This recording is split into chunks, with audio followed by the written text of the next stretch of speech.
দেখো কমার্শিয়াল ফিল্মের কিং তো সাকিব খান। অনেক স্ক্রিপ্ট আসছে, আমি ফেরত দিতে দিতে দিতে দিতে দিতে দিতে আমি লাস্টে 2টা স্ক্রিপ্ট লক করেছি। ও তাই?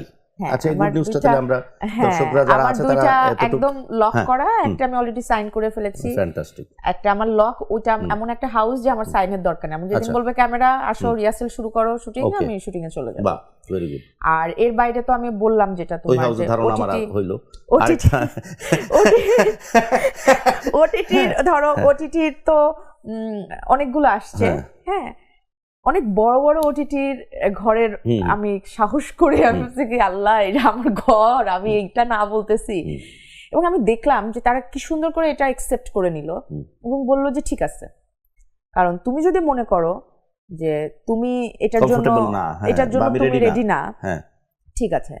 তো আমাকে এমন কথা এখন শুনতে হয়, এই যে যেমন তুমি বললা যে অনেকদিন কেন কাজ করতেছো না, হারায় যাবা বা এটা হবে ওটা হবে। আমি এটা বিশ্বাসই করি না। আমি তো আমার যদি 12 বছর পরে এসে একটা সুরঙ্গতে কাজ করে আবার মানুষের মনে জায়গা করে নিতে পারি, আমি যদি আরো 2 বছর ওয়েট করি কিচ্ছু হবে না। কিন্তু 2 বছর পরে যখন আসবো তখন যেন সুরঙ্গের মতো নিয়ে একটা কাজ নিয়ে আমি আসতে পারি। তো ইনশাআল্লাহ নেক্সট ইয়ার চলে আসবো দাদা। এই বছরটা একটু ঠিক আছে, গুছিয়ে ফেলি সুন্দর করে, উঠছি, উড়ে বেশি দূর যায় না, আবার আইসো, আবার চলে আসবো। হ্যাঁ, ড্রোনের মতো। আচ্ছা, আরেকটা জিনিস জানতে চাই, বলতে চাই, ইনফ্যাক্ট বা জিজ্ঞেস করতে চাই, যেটাই বলি না কেন, তমা মির্জা শাকিব খানের সাথেও কাজ করেছে। তমা মির্জা নিশোর সাথেও কাজ করেছে, নিশোর সাথেও কাজ করেছে, সব জনরার আর্টিস্টদের সাথেও কাজ করেছে। শুভ ভাইয়ারটা রিলিজ হয়নি, কাজ তো করা হয়েছে। আচ্ছা, যেহেতু রিলিজ হয়েছে, যেহেতু দর্শক দেখেছে, সেই পার্সপেক্টিভ থেকে বলি, যেটা হচ্ছে নিশো এবং শাকিব খান।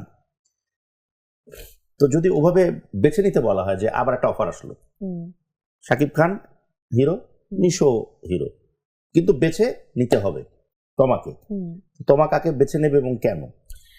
দুইজনই অসম্ভব ভালো অভিনেতা নিঃসন্দেহে, এবং তোমার কমার্শিয়াল ফিল্মের গল্প বলছি কিন্তু হ্যাঁ, আমি তোমাকে ওটাই বলছি। দুজনই অসম্ভব সুন্দর, মানে অসম্ভব ভালো অভিনেতা। সাকিব ভাই এত বছর ধরে তো ইন্ডাস্ট্রি সে টেনে নিয়ে যাচ্ছে, নিশো ভাই নাটকে তার অবদান অনেক বেশি। এবার ফিল্মে এসে, ফার্স্ট ফিল্মেও সে দেখিয়েছে যে ফিল্মেও সে ভালো করছে এবং তার জনপ্রিয়তা ও সে প্রমাণ দিয়েছে, যেহেতু তার ছবি দর্শক এসে দেখছে। তো আমার হিরো যে দুই হিরো, কোন হিরো এটা চিন্তা না করে আমার চিন্তা করা উচিত গল্পটা। তোমাকে তো এত ডিপ্লোম্যাটিক অ্যানসার আমি দিতে বলিনি। না, ডিপ্লোম্যাটিক না, শোনো দাদা, আমি ওই যে আমি গল্পটাই বলতে হবে, বললে তো লাভ নেই। আমি দুটো নাম বলেছি, আমি অ্যানসার চাই, অত কিছু তো আমি জানি না। আরে মেরো না আমাকে, না মারার কিছু নাই। আমি বলছি, একটা হিন্ট দিয়েছি, কমার্শিয়াল ফিল্ম। আচ্ছা, একটা হিন্ট আমি তোমাকে ইজি করে দিয়েছি, তারপরেও মানুষের, দেখো কমার্শিয়াল ফিল্মের কিং তো সাকিব খান। আর নিশো ভাইয়ের সাথে আমার জীবনের সব থেকে ব্লকবাস্টার ছবি। এই জন্যই তো বললাম যে কে এবং কেন, বলো।